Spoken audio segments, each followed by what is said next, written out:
বন্ধুরা, আজকে নতুন একটা ভিডিও নিয়ে আপনাদের সামনে হাজির হলাম। ভিডিওটা হচ্ছে বাগান, আম বাগান। আপনার যদি আম বাগান থাকে অবশ্যই সপ্তাহে কমপক্ষে একদিন হলেও আসবেন, যেদিন বন্ধ সেদিন। তার কারণ হচ্ছে কিছু কথাবার্তা বলবো। এই কারণগুলোর মধ্যে দেখতে পাচ্ছেন নিচে কচি কচি পাতা পড়ে আছে। হ্যাঁ, কচি কচি পাতা পড়ে আছে। প্রত্যেকটি গাছে হচ্ছে কচি কচি পাতা নিচে পড়ে আছে, দেখছেন?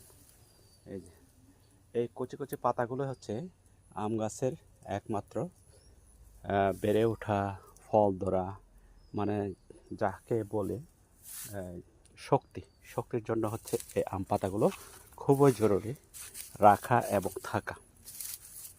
কিন্তু ভাগ্য হচ্ছে এখানে এক ধরনের পোকা আছে, সন্ধ্যাবেলা 5টা থেকে 6টার মধ্যে বা সন্ধ্যা হওয়ার সাথে সাথে এই পোকাগুলো হচ্ছে গাছের পাতাগুলো কেটে দেয়।